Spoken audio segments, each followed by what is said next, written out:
just launch already. From the Brandside Out, the only podcast whose goal is to help you launch, pivot, and scale your business or brand so you can serve more, stress less, bank big, and take your rightful place on top. Now, here's your host, live from ECMG Creative Studios, New York, Tanya Weeders. Oh my God. Today we're doing it, everybody. Thanks, Mr. DJ. Hope you all had a pleasant weekend. Listen, we're with it today. This is something different. This is something that is on trend on topic. And I really, really wish that we didn't have to go there, but we will go there tonight. We're talking about the death of a brand. If you want to kill your brand, look at the Oscars. If you want to kill your brand, look at the Oscars and how they handled or mishandled or did not handle the Chris Rock and the Asterisk situation. Because it's going to be an asterisk by his name for the rest of his life. I mean, absolutely disgusted. I'm disgusted. But I'm here to do my job, and I'm going to do that. And I want to let you all know that if you watched the Oscars last night, you're probably one of the 12 people on the planet who watched it. And you're probably one of the reasons why, you're not going to watch it again, as will I. I will never watch the Oscars again. Never. And I don't care. And for me, I would have preferred that this stay an Oscar so white situation than to have this. Because the same person who started the hashtag was the reason why, for all of this nonsense to have gone on international television last night. We're going to go into it. We're going to get into it, and I'll explain why in a minute. But right now, let us not get away from the massive awards that were won last night. Can we give a shout out to the hearing impaired? I don't call them handicapped. I call them handy-capable people.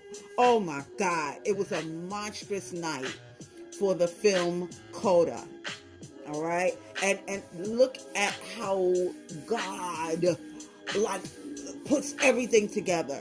The first woman to have ever won, or first deaf person who just happened to be a woman who received an Oscar nomination, now is part of a film about a family of people who are deaf who, traverse through life.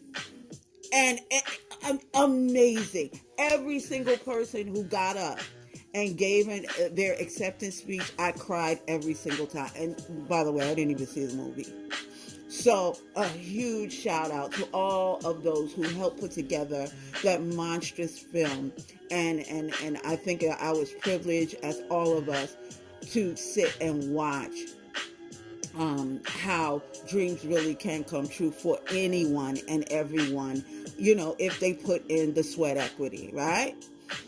My favorite actress, well, she's in my top 3, is Jessica Chastain.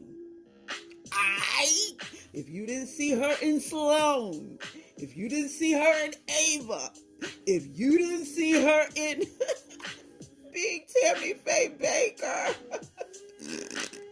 you really don't know how tremendous she is as an actress, and she won Best Actress. I'm so very happy for her.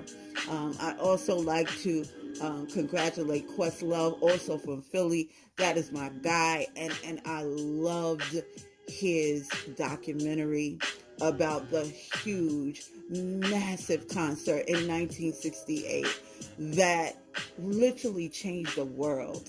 Well, our world as we know it as Black people. So all of that was eclipsed because those awards happened.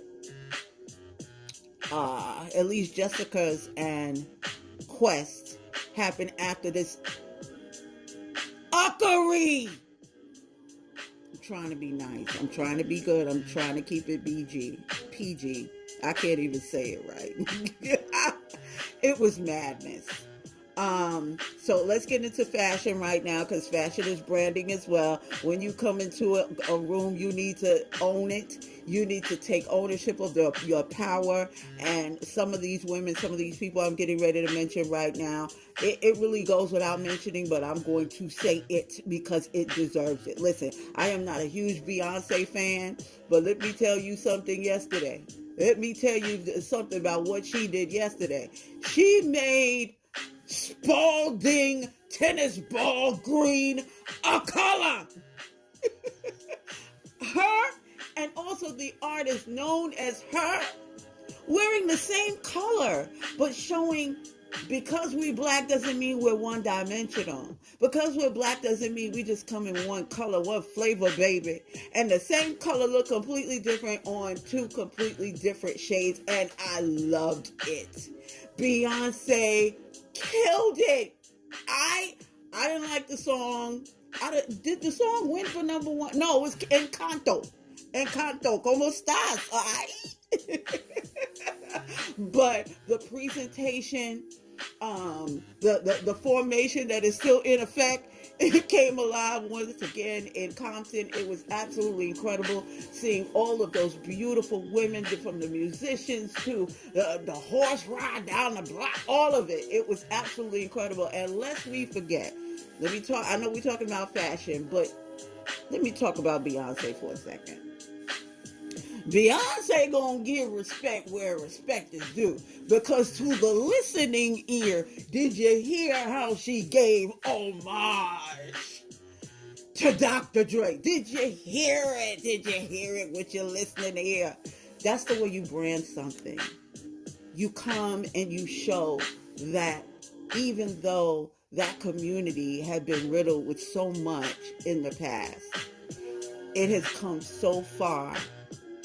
And out of that pain, out of that angst, out of that, some of it, a lot of death, you can still be number one. You can still be number one. So I just want to say thank you. We're going to talk about the two sisters in a minute. I do not believe that they are on the best dress. Sorry. Can we talk about plastic surgery for a second? Is it me, or is it everyone with plastic surgery winds up eventually looking like each other? Like, it seems to me that everyone with plastic surgery is looking like Joan Rivers. God bless her dad, that's my girl. But knock it off. Stop it. Stop it. We're still talking about personal branding. And how to kill your brand. How to kill your brand. I believe that the woman who took the Oscar, if you will, or the Best Dress Award with her with the Oscar, is the woman who, I think she created, she created, what do you call it? Coda. I have her name right here because I had to look up that dress. That dress was crazy. And I think her name is Sein, Sein, gorgeous from head to toe. She looked like a platinum Oscar. Her body was absolutely amazing. Pause. Let me tell you something. She wore the bedevilment out of that dress. All right. And again, every time anyone from that cast came up, let me show you something. She was wearing that dress. Come on, where is it now? All right, so let's just get right into it. At the time of this recording, I understand that Will Smith has issued an apology to Chris Rock. Yeah, we not satisfied. That's my Denzel Washington as Malcolm X, and I don't care how many Oscars he gets, he still deserves an Oscar for Malcolm X. Say what you want. Say what you want, Oscar.